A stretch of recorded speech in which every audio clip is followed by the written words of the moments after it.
Vamos dar início agora à terceira parte, né? As decisões gerenciais na era digital, né? As decisões estratégicas, né? Quer dizer, agora o tema vai avançar cobrindo a relação às pessoas, as tecnologias e o que fazer com isso tudo, né? E é isso que o Morita vai propor, discutir, né? As decisões estratégicas e o testemunho da realidade pelo Luiz Miguel. Quem é o Morita? O Morita é o professor da FIA, é mestre, é especialista em recursos humanos, empresário, e trabalha com desenvolvimento empresarial há mais de 20 anos, né? E ele já trabalhou na DuPont, na Motorola, na Epson e outras organizações, e ele é formado na FEA, nossa Faculdade de Economia e Administração, foi aluno de um professor que eu conheço, que fui eu mesmo, no tempo em que eu era mais jovem, e ele agora é um talento, um grande talento, né? E o professor e o senhor Luiz Miguel Dias, que é alumni do MBA nosso, ele é um partner da Bain Company, há mais de 24 anos ele tem de experiência em desenvolvimento de sistemas, ele trabalha com alta gestão, que se liga muito ao tema que vai ser abordado, evidentemente, em grandes grupos, grandes organizações, né? Então, em primeiro lugar, nós vamos ter o tempo destinado para o professor Morita. Almir. Tudo bem? Muito então, bom. Eu deixaria seu cargo o tempo regulamentar já discutido.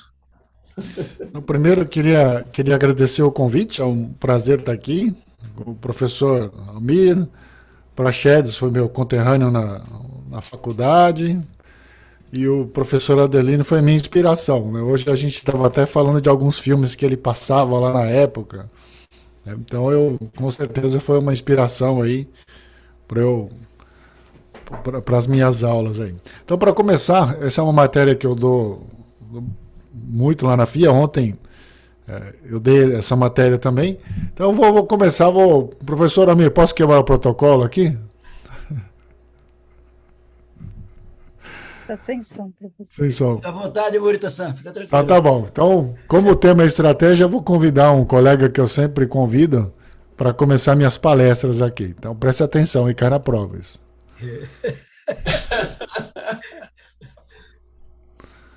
Cadê meu amigo? Aí, vamos lá.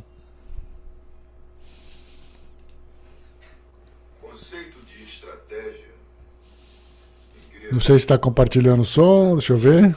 Não está não. Estava sim. Estratégia. Em francês, stratégie. O senhor está anotando? Sim, senhor. Vou pedir isso na prova. Em inglês, strategy. Em alemão, estratégia. Em italiano, estratégia. Em espanhol, estratégia. Senhor coordenador, Pois não, o meu senhor 05 está dormindo. O 05, Sim, senhor. tenha bondade.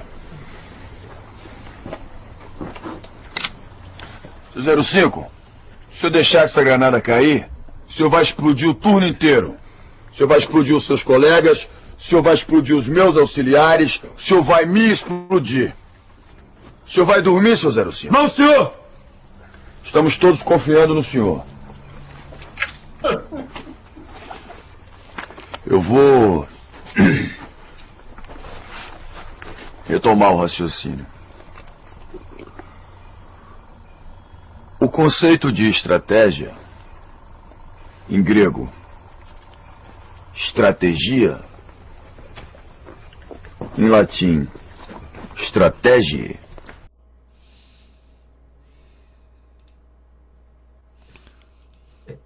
Muito bom, senhores. Alguém vai dormir aí ou não?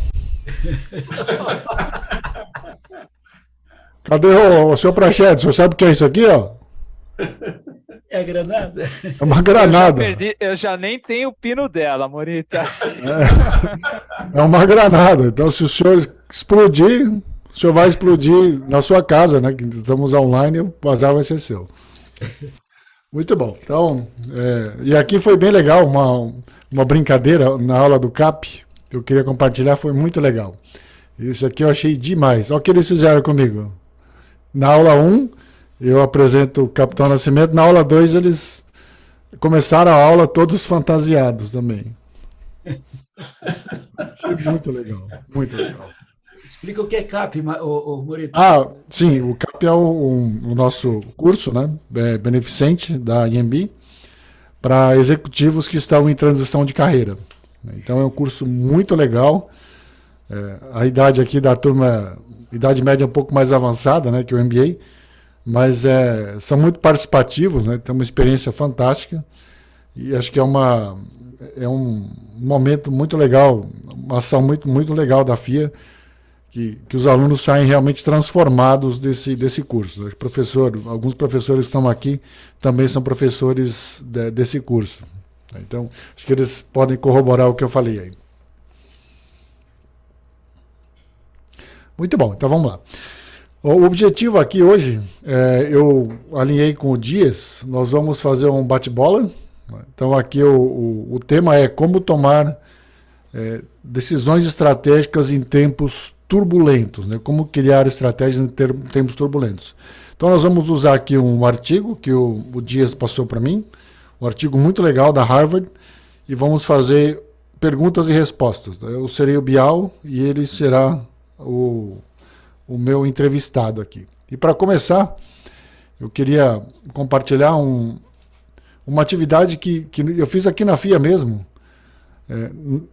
A gente falou bastante de Covid, então na época da Covid nós fizemos essa atividade que acho que tem muito a ver para a gente começar a aula. Não sei se está dando para ver bem aqui. Sim, professor. Legal. Então essa é uma matriz que nós usamos, uma matriz Pestal ou Pestel, que ela é utilizada para analisar cenários, né, e criar alguns cenários aí. Ela é dividida em variáveis, né, variáveis políticas, econômicas, sociais, tecnológicas, ambientais e legais. E eu fiz 2 cenários aqui, eu usei na época da Covid. Esse cenário aqui era 2019, dezembro, ou seja, 3 anos, né? Estamos falando de 3 anos. E esse cenário que eu coloquei aqui é junho de 2020, 6 meses depois. Então, em dezembro de 2019, eu trouxe só alguns itens, né? Uma Pestel bem simples. Eu fiz alguns planejamentos estratégicos com a FIA para alguns clientes grandes, e aqui saíram algumas coisas interessantes, né? Em linhas gerais, dezembro de 2019. Então, em dezembro de 2019, se falava muito aqui... deixa eu só explicar. Desse lado aqui eu tenho as ameaças, e desse lado aqui eu tenho oportunidades. Aqui eu tenho a probabilidade de ocorrência, baixa, média e alta, e aqui eu tenho o impacto que isso pode causar, se é um impacto baixo, médio e alto, ou baixo, médio e alto. O melhor cenário estaria aqui, uma oportunidade alta com impacto alto, e o pior cenário estaria aqui, uma oportunidade, uma ameaça alta com uma probabilidade alta. Então, em dezembro de 2019, grande parte das empresas diziam que, como tinha saído a reforma previdenciária, a próxima seria a tributária e logo em seguida aqui a reforma administrativa, 2 reformas que ajudariam aí na economia.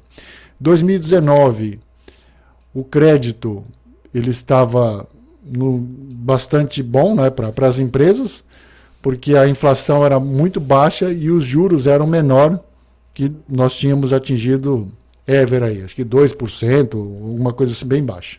E o PIB também, 2,5% era o relatório Fox projetava, também como oportunidade aqui.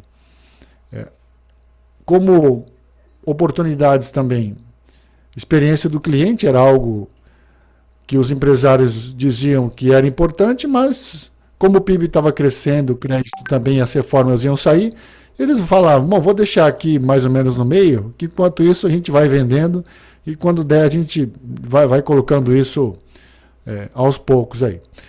Experiência do cliente, a mesma coisa, o Omnichannel, né, que o professor Del Rey é especialista, ou seja, vender através de vários canais.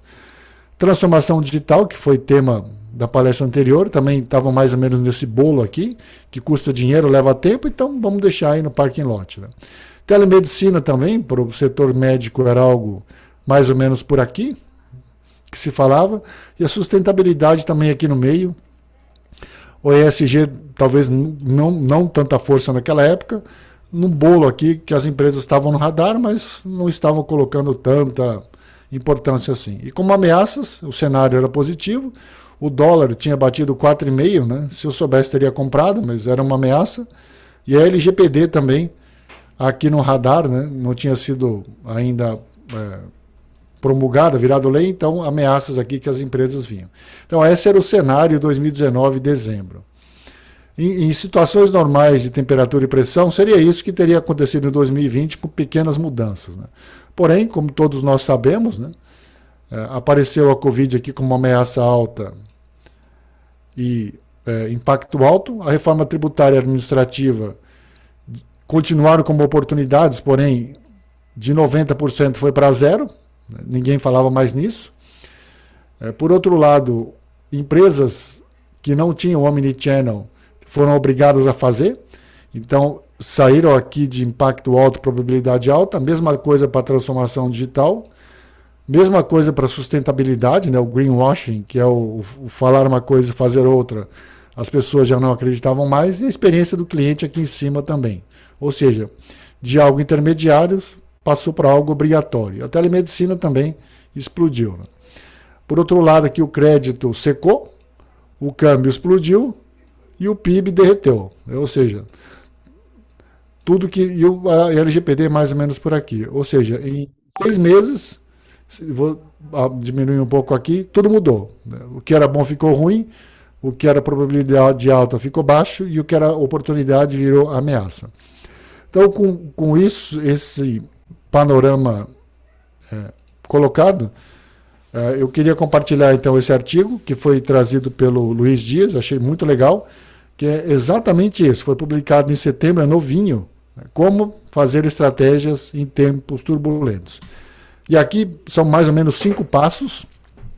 O primeiro passo, ele fala que nós devemos definir cenários extremos, porém plausíveis. O planejamento, como eu mostrei lá na Pestel, ele partia de cenários conhecidos e conservadores. O PIB, população, juros, crédito. E hoje ele é baseado em disrupção. Né? Guerras, tecnologias, modelos de negócios, pandemias. Então eu abro aqui para a primeira pergunta para o Dias, para ele contextualizar e se ele puder comentar um pouquinho a partir desse primeiro passo, que depois nós vamos entrar passo a passo aqui. Então eu vou parar aqui e quero escutar o Dias com a grande experiência que ele tem aí na prática. Obrigado, profesor Morita. Bom, como você comentaba, pues, no propio na revista deste bimestre da Harvard Business Review, meus socios na Bain, pues Michael Mankins e Mark Gotteford, pues tentaram relatar un poquinho que a gente percebe como diferencias quando uma companhia está pensando em definir o planeamento estratégico, ¿no? Qual é o pensamento, qual é a experiência que a Bain está recolhendo do mercado.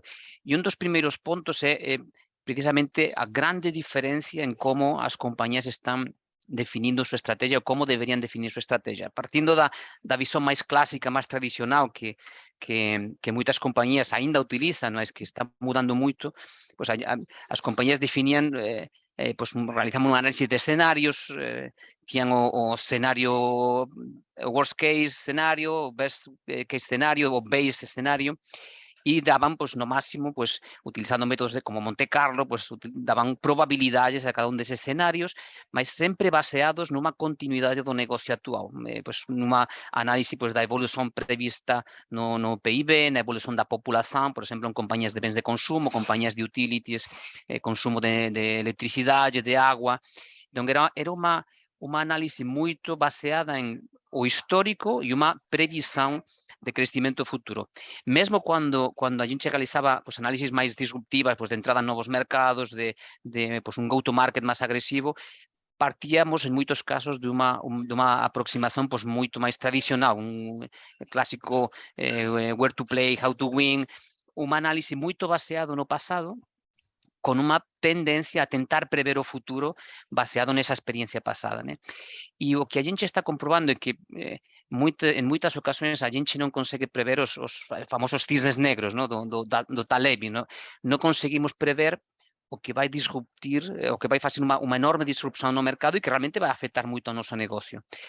Então, o que prevemos, o que estamos vendo já como uma realidade quando a gente está ajudando as companhias a definir o planejamento estratégico, a tomar as grandes decisões para o futuro, é que a cada vez mais precisamos engessar menos essa estratégia, cada vez mais precisamos dotar de mecanismos de flexibilidade que não, lógicamente, não vão conseguir saber qual vai ser o próximo cisne negro, porque então deixaria de ser um cisne negro, mas conseguem preparar a companhia para reagir aos potenciais cisnes negros que vão aparecer. Então, esse é um pouquinho o approach, digamos, que meus colegas da BEM pues, refletiram nessa matéria da Harvard Business Review e que, pues, como você comentava, começa por essa definição de cenários extremos, mas que são plausíveis, pode acontecer. Então, como eu comentava, pues, a ideia é não pensar só num cenário continuista que me vai levar a tomar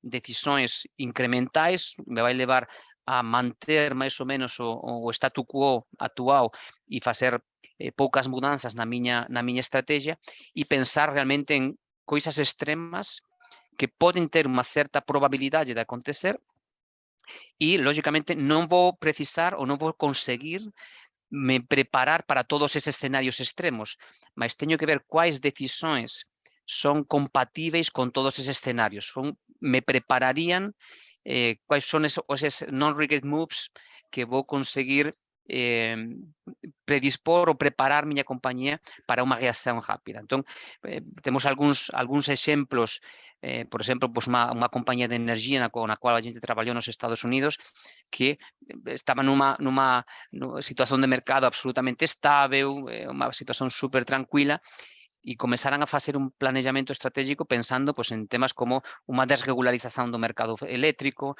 pensavam em uma mudança na própria malha, em lugar de hub and spoke, começar a ter, digamos que atender clientes em outros estados, começavam a pensar pues, cenários que quando eles fizeram pues, parecia uma loucura, mas que em alguns casos, alguns deles, sí que aconteceran depois, anos depois, né? E entón eles tomaran algunhas medidas, por exemplo, como orientar, pues, montar un CRM, como montar iniciativas de customer relationship management, comenzar a entender cuál era o público, comenzar a tirar a dependencia de grandes contratos de consumo de carbón para as fábricas deles, porque non sabían cuál sería o combustible do futuro, mas sabían que podían existir mudanzas nese escenario até político global, e algunhas desas medidas que eles tomaran, pues, realmente deran certo e prepararan eles, e hoxe pues, son unha das compañías de máis suceso dentro do sector eléctrico americano.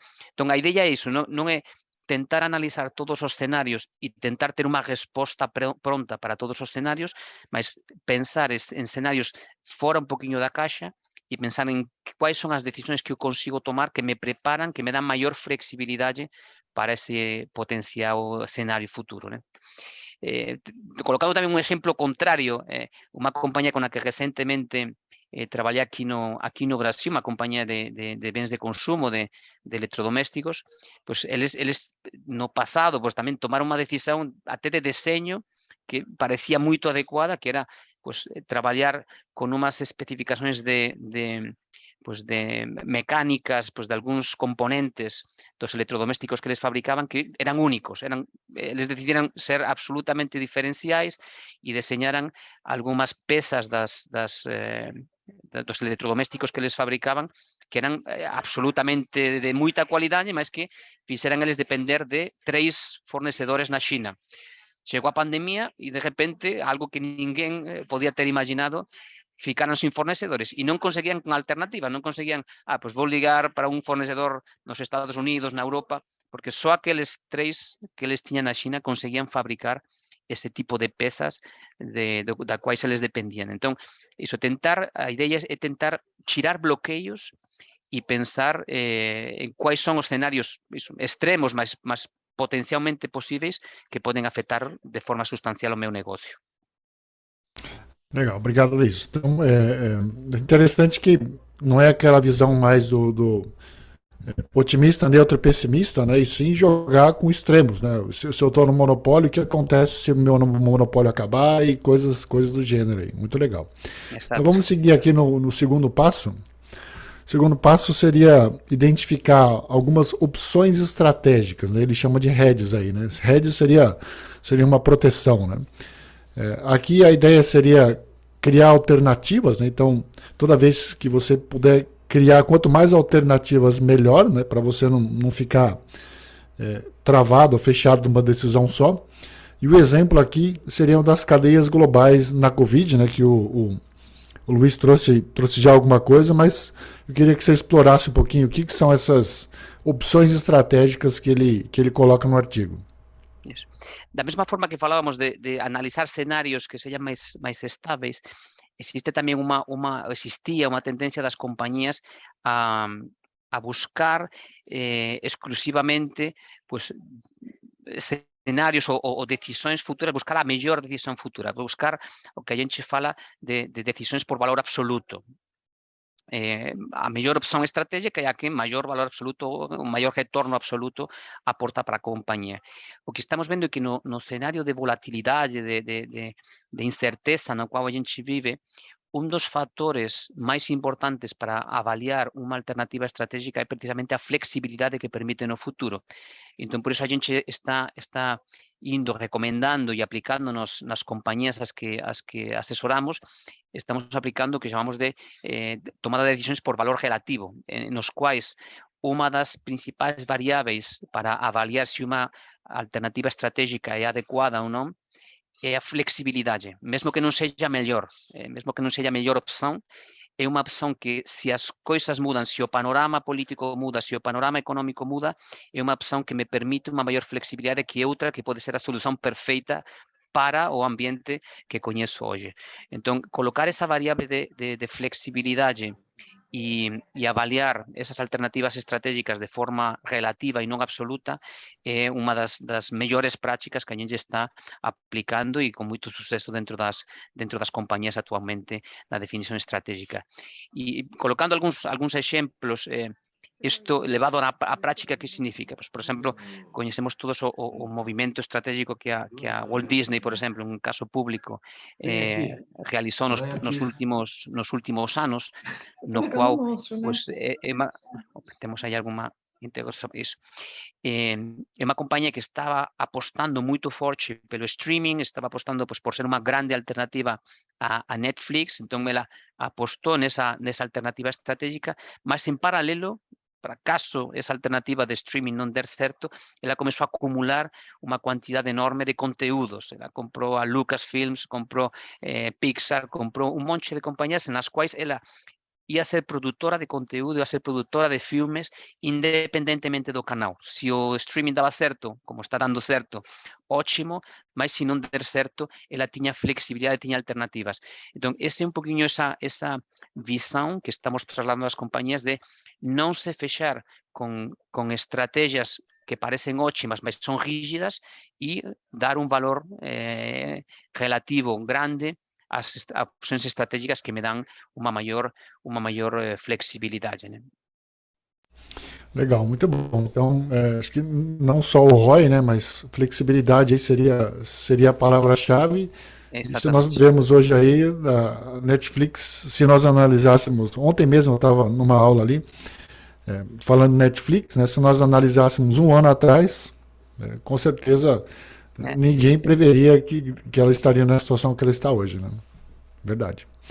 Legal, vamos agora para o terceiro passo. O terceiro passo, ele fala da experimentação, né, de executar experimentos antes de colocar o dinheiro.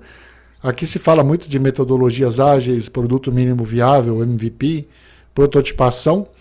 Porém, eu achei interessante que ele diz que, apesar de usar essas metodologias ágeis, o foco é não dispersar o foco, né? Ou seja, focar em grandes ideias, né? Porque muitas vezes nós pensamos que eu preciso fazer vários experimentos em tudo, né? E ele diz que não, né? Preciso ser ágil, mas com foco. Então, se pudesse comentar um pouquinho, Luiz. Exato. O que a gente percebe é precisamente isso, que é necessário experimentar, é necessário testar, é necessário aprender desses erros, mas tem que existir uma linha que estamos perseguindo com essa experimentação. Então, as companhias que têm sucesso são companhias que não dispersam demais os esforços em inovação, ou seja, que sabem pues em quais linhas eles querem inovar, que sabem em quais linhas eles vão dedicar os escassos recursos, né, que as companhias têm para inovar, e esse é um pouquinho o caso de sucesso que a gente percebe.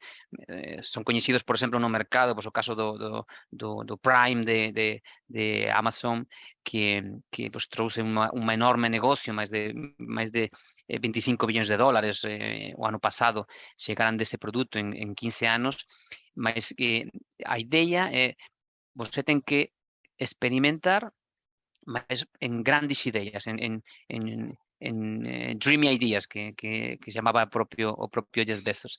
O sea, não dispersa tanto o foco, pensa em ideias que hoje são pequenas, que vão ser pequenas, que vão ser como um MVP, mas que se escalam, realmente vão fazer a diferença, vão ser disruptivas dentro do mercado. Então, esse exemplo da Amazon é super relevante. Temos exemplos também aqui muito importantes no mercado brasileiro, pues conheço uma companhia que a gente ajudou muito, que é uma companhia de cosméticos, que também começou a experimentar pues, dentro de uma via de criar cosméticos con frutos, con abrir uma percepção realmente de utilizar elementos naturais dentro do mundo dos cosméticos, com muitíssimo sucesso, e que já nasceu pensando nisso, mesmo que nasceu inicialmente pequena. Tem também uma companhia pues, que tem uma presença forte aqui do mundo de bebidas, que é uma das grandes companhias de bebidas do mundo, que prevendo uma possível mudança nas tendências, quer ser menos dependente de vender um produto, de vender um refrigerante, de vender uma cerveja, de vender um produto físico, e quer abrir mais alternativas, e está investindo fortíssimo em criar uma plataforma tecnológica B2B com muitíssimo sucesso. Em 3 anos están conseguindo, nasceu como un MVP aquí no Brasil, precisamente, e está escalando para se convertir numa das grandes plataformas de B2B, e que está perseguindo, que isto é importante, né, que non é só os sucesos, é que está perseguindo unha liña estratégica que a compañía quería, que era reforzar seu posicionamento con o pequeno comercio, con os bares, con os restaurantes, porque, digamos, eles falan, é posible que no futuro non venda máis cerveja ou non venda máis refrigerante para eles, mas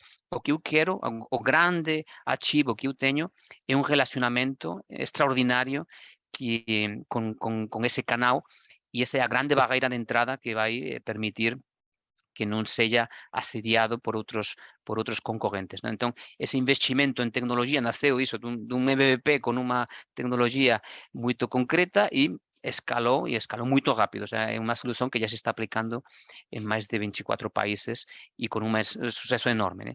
Entón, son esas grandes ideas que comenzan pequeno, que algunhas morren e non chegan a ser grandes nunca, mas que já son pensadas dentro dunha liña estratégica da compañía, e son pensadas para seren grandes, son pensadas para seren disruptivas, né? É un poquinho a visão neste punto de testar, de experimentar, mas pensando en algo que vai mover realmente a compañía de lugar. Legal, obrigado, Luiz. Então tem muito a ver com o tema anterior do professor dos Alexandres, né? Quando eles falaram de transformação digital, tem muito a ver com startups também e modelos escaláveis, né? Perfeito. Mas não perder o foco, né? Colocar naquilo que ele acha que vai trazer resultado. Não perder o foco, não atirar a todo. A estratégia tem muito a ver com isso, né? Em tomar decisões de que não fazer, né? Realmente. Isso é o mais difícil. Penúltimo passo aqui, ele olha um pouco mais... passo, né, Morita? Oi? Esse é o penúltimo passo, e depois vamos fazer o último e depois abrir também para perguntas. Perfeito. Né? Então, o penúltimo passo é que ele olha um pouco para o mercado, né? Ele fala para identificar gatilhos, sinalizações e métricas, né? Muito os sinais do mercado, né? E aqui ele fala olhar para fora, né? Olhar o que está acontecendo, a sociedade, tendências, e não só ficar em si mesmado, né? Olhando para dentro da empresa. Então, se puder comentar um pouquinho. Sí, aquí o que comentamos é moitos negocios son negocios nos quais o primeiro que chega é quen realmente leva unha boa parte do negocio, né? Pues, estamos vendo o caso de Uber con Lyft e con Cabify, estamos vendo algúns negocios nos que é importante tomar a decisión de cuándo dar un paso relevante e atacar un mercado, né? Entón, o que comentamos aquí neste exemplo, pues é como eu monitoro o mercado, como eu monitoro a sociedade, como eu monitoro o ambiente político para saber qual é o momento certo de fazer essa decisão, de tentar ser o primeiro que chega ao mercado ou tentar ser um dos que está desbravando uma solução para o mercado. Então, aqui, de novo, a percepção ou a recomendação é não se limitar a medir simplesmente indicadores tradicionais, mas pensar em como medir uma percepção política, como medir quais são os indicadores que realmente vão indicar ou vão me ajudar a qual é o momento de tomar uma decisão de um investimento, né? Então, aqui temos pues, alguns exemplos, algumas companhias com as que a gente trabalha que estavam aguardando pues, o momento de mudar, por exemplo, en montadoras ou en companhias do sector automotivo, de qual é o momento de mudar de un motor de combustão para un motor eléctrico, e moitas delas están acompañando con indicadores pues, que ten a ver con sustentabilidade, de políticas de sustentabilidade que van impactar moito en medidas que os gobernos van tomar, de como está evoluindo o prezo das fabricación das baterías, o sea, temas que non son directamente indicadores que eu mediría, porque as compañías tenden máis a medir internamente o que afecta a súa performance, mas entender cual é o ambiente externo no qual eu vou ter que tomar unha decisión e unha decisión rápida, e ter já prácticamente preparada a decisión, e o que estou medindo é máis cual é o momento no qual eu vou entrar con forza realizando esos investimentos nese mercado. É un poquinho o que a gente recomenda. Estar preparado con a alternativa estratégica e monitorar qual é o momento no qual eu teño que implementar essa decisão. Legal, obrigado. Tem muito a ver com o que nós colocamos ali da disrupção, né? A disrupção vem sempre de fora, né? Não vai vir, com certeza ela não virá de dentro. E aí, por último passo, tem a ver com o anterior, que é uma vigilância prospectiva, né? Eu acho que foi o Alexandre que falou de parar de olhar para o retrovisor e olhar para frente, né? Então aqui é muito de olhar para frente, né? E não para o retrovisor. Tem um pouco de KPIs que também foram solicitados. Acho que é muito que a gente já falou. Se puder fazer um fechamento, Luiz, aqui e a gente já parte para as perguntas, então. Exatamente. Aqui é exatamente isso, é não focar ou não obsessionar a medição de resultados da companhia na performance interna. O sea, moitas compañías, pues, cando ten esas reunións trimestrais, cando están analizando resultados, pues, están máis preocupados de como evoluyen as vendas, como están as margens, como está... Eso pode até ser importante, o sea, non estamos falando que ten que deixar de facer iso, mas se dá moito peso a esas medidas de performance e ás veces esas medidas ou esa forma de analizar a compañía nos deixa cegos para o que está acontecendo de verdade no mercado. O máximo que algunhas desas compañías facen é monitorar os concorrentes. Moitas compañías hoxe en día pues, ainda se meden pues, por market share, ainda meden pues, quais son os 3-4 concorrentes que eles están monitorando.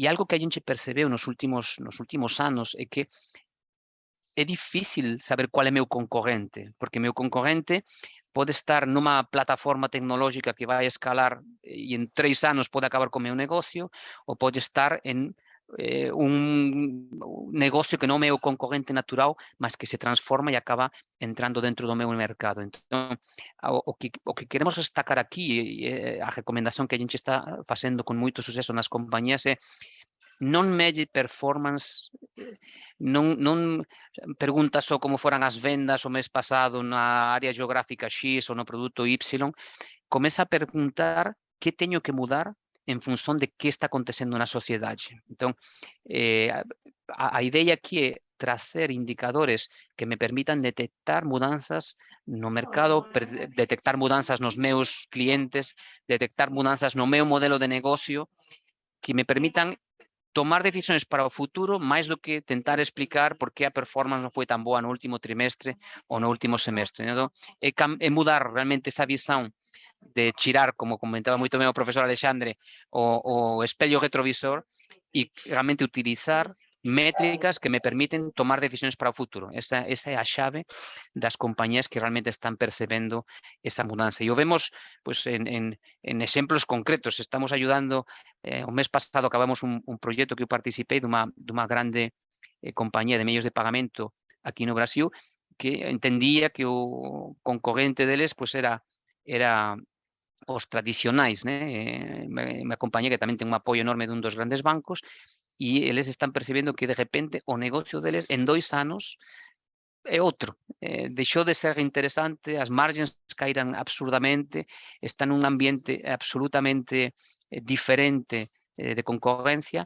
e o negocio que parecía seguro e certo e perfeito, pues degradou a unha velocidade absurda. Entón, ese é un poquinho o ponto, non chegar a ese momento, non chegar a un momento no qual você já percebe que eses novos entrantes están destrozándose o modelo de incumbente e tentar entender, monitorar o que está acontecendo no mercado de verdade, non que está acontecendo dentro da miña compañía ou das compañías que eu acho que son meus concorrentes. Muito bom. Professor Adelino, o senhor quiser ler as perguntas para o Luiz? Tem algumas perguntas e a gente pode... Uma delas é o professor Walter Brunini, né? Ele diz que é sabido que a era digital irá impactar cada vez mais as pessoas. Como as empresas estão lidando estrategicamente com aqueles colaboradores que não se adequaram às novas competências exigidas? Qual o encaminhamento que está sendo dado a essas pessoas? Qual o impacto no clima organizacional? Isso é uma questão, né? Uma questão excelente, professor Brunini, e não tenho a resposta, porque o que acontece? Em muitos casos, sempre pensamos pues,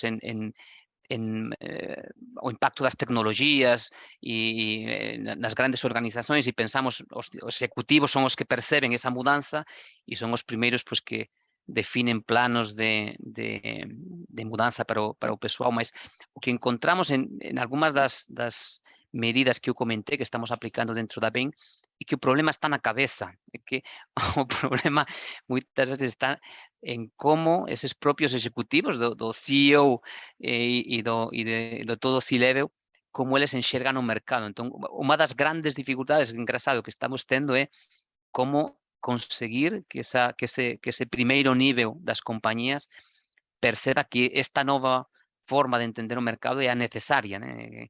Que os paradigmas que levaran esa compañía ao suceso nas últimas décadas probablemente non ten que ser abandonados, mas probablemente deben ser complementados pues, con alguma das medidas que eu comentei. Entón, ese é un dos primeiros puntos e un dos máis complexos, porque son persoas que son os decisores das compañías e ás veces é difícil recoñecer que os métodos pasados non son os que van levar a futuras compañías. Entón, estamos facendo traballo fortísimo, ás veces, con executivos de altísimo nivel que non están conseguindo facer esa transición de forma certa.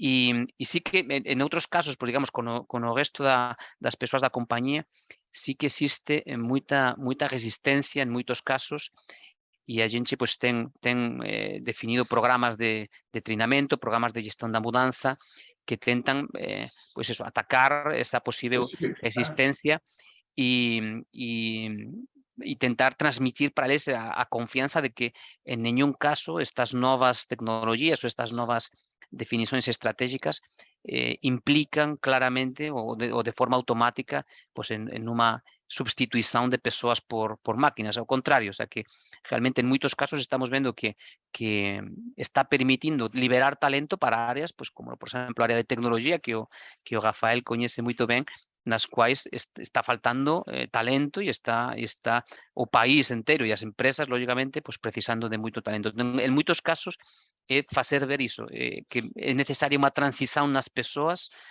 para as áreas que hoje en día non son capaces de ter todo o talento necesario e que sí que realmente, pues, en algunhas áreas já non se precisa de persoas executando procesos que poden ser automatizados. Entón, esa transición é o que realmente está tirando o sono, pues, de moitas das compañías, porque non é unha transición evidente, o sea, nem sempre o mesmo talento vai ser o que é sustituído nun proceso e o que vai fazer a transformação em outro, né? Esse é o problema. Muito obrigado, está ótimo. Eu acho que ainda nós teríamos tempo para mais uma pergunta, pode ser? O Fabrício Maia, ele pergunta: seria correto afirmar que as opções de escolha estratégicas, alianças, diversificação, integração, entre outras, continuam as mesmas? O que mudou é a necessidade de maior ênfase na flexibilidade ou mudanças contingenciais no ambiente externo? Se entendi bem a pergunta sobre alianças e sobre diversificação, tem muito a ver com um movimento que eu acho que é imparável. As empresas já não são mais aquela caixa preta que tinha uns produtos, uns serviços e que estava no mercado. Hoje as companhias de sucesso estão virando ecossistemas, não? Estão virando plataformas, estão virando companhias nas quais eu não consigo desenvolver todas as capacidades que preciso para atender meus clientes e essas capacidades estão no mercado. Então, tem um enorme ganho em criar essas alianças, essas parcerias, para que juntos, complementando meus serviços, meus produtos, com outras capacidades que existem em empresas externas, consigamos dar uma resposta e que isso beneficie a todas as companhias que estão dentro do ecossistema. Então, é algo que vemos como um movimento imparável, o sea que as companhias estão investindo fortíssimo em criar essas plataformas. Lógicamente non preciso nem falar, pues, de Open Banking ou Open Insurance, que son iniciativas que están ainda comezando e ás veces non con todo o suceso que todos esperábamos, mas que a gente ve como realmente algo que no futuro vai permitir ás compañías reagir moito rápido ao mercado, con building blocks, con pezas do Lego de compañías externas que me permiten crear uma solução de uma forma muito rápida sin precisar de ter todas essas capacidades de forma interna. O sea, aqueles grandes procesos de integração vertical que a gente viviu no passado, a cada vez são menos reais e a cada vez mais as companhias de sucesso estão realmente abertas a essa visão mais horizontal, mais holística e na qual, pues, parceiros, às vezes temporários, me ajudam a resolver os problemas do mercado e a manter uma posição adequada de concorrência, né? Não sei se o professor Morita também tem alguma opinião, alguma visão a respeito. Passando a palavra, Morita. Não, acho que o que o Luiz colocou tá perfeito. Eu concordo que muitos alunos perguntam mesmo, né? Então não preciso mais planejar, né? Nesse mundo instável não tem mais planejamento. Claro que tem, né? Senão, se você não tem o norte, né, para onde você vai, né, você precisa até rapidez, né? Mas eu acho que cada vez mais o planejamento é mais importante, né? Mas com certeza a flexibilidade é algo essencial aí. É fundamental, mas uma nova forma de planejar, esse é o ponto, concordo, professor. Desde que eu me lembro, quando se falava em ISO 9000, né, se não a vontade não partisse da direção da organização, todo o resto lutava para funcionar, para atuar, né? E é muito semelhante a isso, né? Então tem que realmente as pessoas se convencerem dessa mudança, dessa forma nova, né? Totalmente. É isso totalmente. que você falou, não, Luiz? Puxa, Almir, você gostaria de fazer as observações finais? Foi maravilhoso. A minha impressão, sinceramente, aprendizado brutal nessa noite, né? Já não vou nem dormir de tanta agitação, viu?